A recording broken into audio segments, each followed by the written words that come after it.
오늘 우리에게 주시는 하나님의 말씀은 열왕기하 4장 18절에서 37절까지 말씀입니다. 18절 그 아이가 자라매 하루는 추수꾼들에게 나가서 그의 아버지에게 이르렀더니 그의 아버지에게 이르되 내 머리야 내 머리야 하는지라.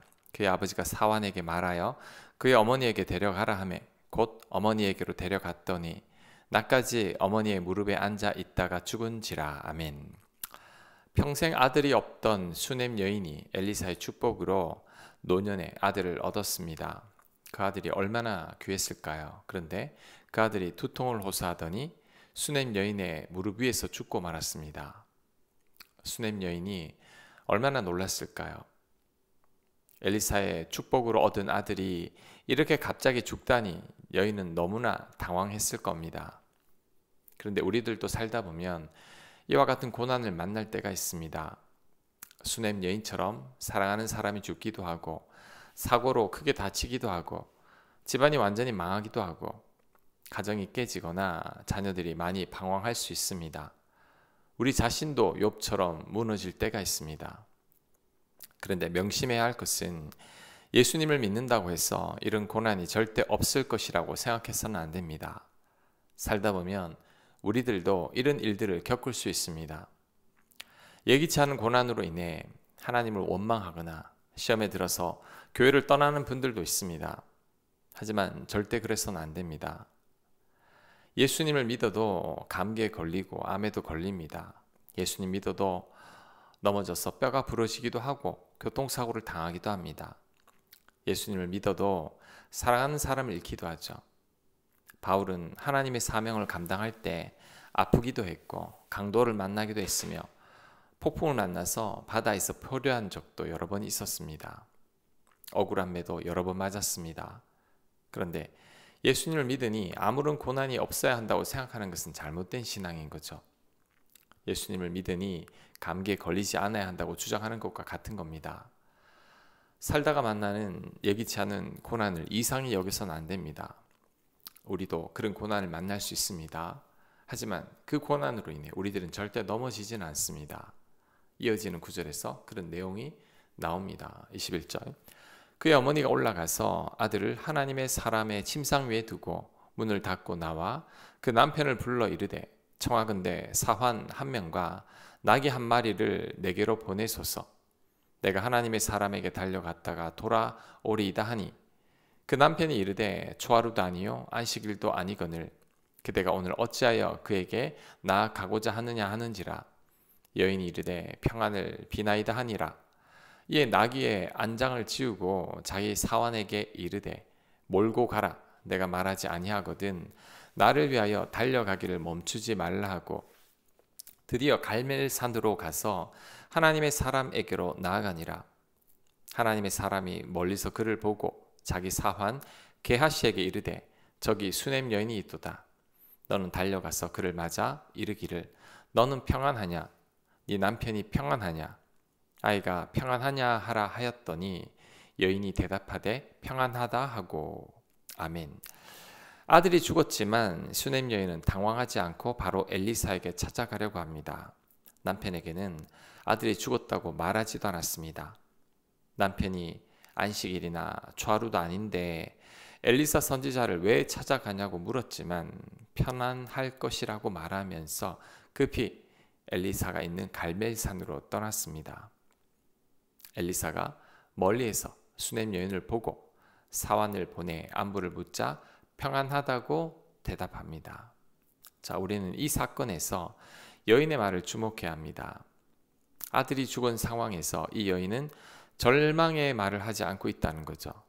남편에게도 아들의 죽음을 알리지 않았고 평안할 것이라고만 했습니다. 엘리사의 사환을 만났을 때에도 평안하냐는 질문에 평안하다고 대답했습니다. 어떻게 이럴 수 있을까요? 아들이 죽은 상황 속에서 어떻게 흔들리지 않고 평안을 계속해서 말할 수 있을까요? 아들이 살아날 수 있다는 믿음이 있기 때문입니다. 그러니 절망하지 않은 거죠. 아들이 죽었지만 아들을 얻게 한 엘리사에게 찾아가면 아들이 살아날 수 있다는 믿음을 가졌기 때문입니다. 그러니 절망을 말해야 할 상황 속에서도 줄곧 평안을 외치고 있는 거죠. 우리들도 이런 믿음을 본받아야 합니다. 우리들도 수냄 여인처럼 그 어떤 상황 속에서도 흔들리지 않는 믿음을 가져야 합니다. 하나님만을 전적으로 신뢰함으로 절망적인 상황에서도 요동치지 않아야 합니다. 다윗은 천만인이 애워싸 자신을 위협한다고 해도 두렵지 않다고 했습니다. 그만큼 하나님을 신뢰하기 때문이죠. 다니엘은 사자굴에 던져질 때도 전혀 두려워하지 않았습니다. 다니엘의 세 친구는 풀무불 속에 던져질 때도 하나님에 대한 믿음을 버리지 않았죠. 우리 또한 이런 믿음을 가져야 합니다. 벼랑 끝에 매달려 있는 것 같은 상황 속에서도 수냄 여인처럼 담대해야 합니다. 흔들리지 않는 믿음으로 버텨내야 합니다. 특히 이렇게 되기 위해서는 입술을 조심해야 합니다. 절대 부정적인 말이나 절망적인 말을 하지 말아야 합니다. 수냄 여인처럼 믿음으로 평안을 말할 수 있어야 합니다. 믿음은 입술로 지켜내는 것입니다. 믿음으로 평안을 외칠 때 평안이 임합니다. 하지만 절망의 말이나 불신의 말이나 원망의 말을 내뱉는 순간 믿음은 순식간에 무너져 내리기 시작합니다. 내 말로 인해 믿음이 생기고 내 말로 인해 믿음이 사라지는 거죠. 만약에 수냄 여인이 남편에게 아들이 죽었다고 절망의 말을 하거나 아들을 준 엘리사를 원망했다면 엘리사에게 달려가지도 않았을 겁니다. 아들 시신을 붙들고 울기만 했을 겁니다. 그러면 아들은 살아나지 못하는 거죠. 입술을 보면 그 사람의 믿음을 볼 수 있습니다. 내 믿음을 알고 싶다면 내 입술의 말을 보면 됩니다. 믿음의 사람은 수냄 여인처럼 말합니다. 절대 절망적인 말이나 원망의 말이나 부정적인 말을 하지 않습니다. 하지만 불신의 사람은 출애굽 때 이스라엘 백성들처럼 늘 불평과 원망의 말을 합니다. 눈에 보이는 것들도 늘 부정적인 것만 봅니다. 그래서 좋은 말이 나오지 않는 거죠. 우리는 믿음의 말을 해야 합니다. 외아들이 죽은 것 같은 절망적인 상황 속에서도 내 입술만큼은 지켜내야 합니다. 그럴 때 내 믿음도 지켜낼 수 있습니다. 그럴 때 절망적인 상황도 극복해낼 수 있습니다. 27절 산에 이르러 하나님의 사람에게 나아가서 그 발을 아는지라 게하시가 가까이 와서 그를 물리치고자 하매 하나님의 사람이 이르되 가만두라 그의 영혼이 괴로워하지만은 여호와께서 내게 숨기시고 이르지 아니하셨도다 하니라. 여인이 이르되 내가 내 주께 아들을 구하더이까 나를 속이지 말라고 내가 말하지 아니하더이까 하니 엘리사가 게하시에게 이르되 네 허리를 묶고 내 지팡이를 손에 들고 가라. 사람을 만나거든 인사하지 말며 사람이 내게 인사할지라도 대답하지 말고 내 지팡이를 그 아이 얼굴에 놓으라 하는지라. 아이의 어머니가 이르되 여호와께서 살아계심을 계심과 당신의 영혼이 살아계심을 두고 맹세하노니 내가 당신을 떠나지 아니하리이다. 엘리사가 이에 일어나 여인을 따라가니라. 자, 여인이 엘리사의 발을 안고 매달립니다. 엘리사에게 아들을 달라고 하지도 않았는데 아들을 주시고는 이렇게 아들이 죽으면 어떻게 하냐고 엘리사에게 간청하는 거죠. 엘리사가 사환에게 자신의 지팡이를 아이의 몸에 갖다 대라고 지시했을 때에도 여인은 엘리사를 절대 떠나지 않겠다고 맹세까지 했습니다. 어쩔 수 없이 엘리사가 직접 여인의 아들에게 가게 된 거죠. 여인의 이 모습이 간절함입니다.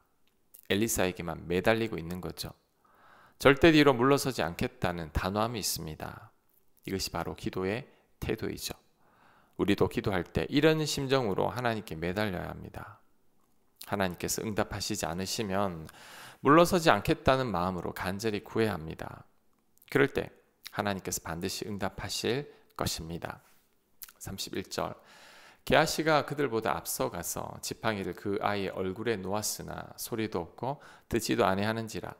돌아와서 엘리사를 맞아 그에게 말하여 아이가 깨지 아니하였나이다 하니라. 엘리사가 집에 들어가 보니 아이가 죽었는데 자기의 침상에 눕혔는지라. 들어가서는 문을 닫으니 두 사람뿐이라. 엘리사가 여호와께 기도하고 아이 위에 올라 엎드려 자기 입을 그의 입에 대고 자기 눈을 그의 눈에 자기 손을 그의 손에 대고 그의 몸에 엎드리니 아이의 살이 차차 따뜻하더라. 엘리사가 내려서 집안에서 한번 이리저리 다니고 다시 아이 위에 올라 엎드리니 아이가 7번 재채기 하고 눈을 뜨는지라. 엘리사가 게하시를 불러 저 수냄 여인을 불러오라 하니 곧 부름에 여인이 들어가니 엘리사가 이르되 네 아들을 데리고 가라 하니라. 여인이 들어가서 엘리사의 발 앞에서 땅에 엎드려 절하고 아들을 안고 나가니라. 아멘.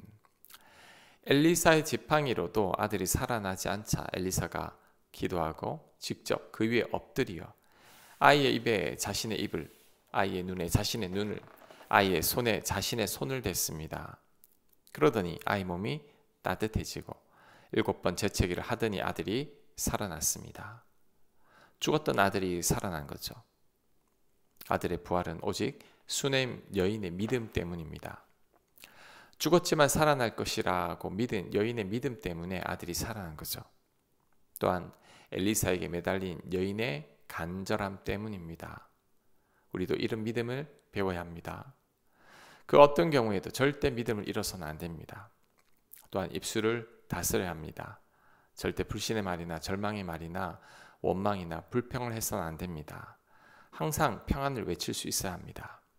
그리고 하나님만을 간절히 찾아야 합니다. 그럴 때 우리도 하나님의 기적을 체험할 수 있을 겁니다. 우리를 도우시는 하나님의 손길을 경험할 수 있을 것입니다. 아멘. 묵상과 적용 질문입니다. 내가 원치 않는 상황 속에서 내가 어떤 말을 하고 있는지를 성찰해 보시기 바랍니다. 아들의 죽음 앞에서 평안을 외쳤던 여인과 나를 한번 비교해 보시기 바랍니다. 기도합니다. 하나님, 그 어떤 상황 속에서도 믿음을 잃지 않게 하옵소서. 절망과 불신과 원망의 말을 하지 않게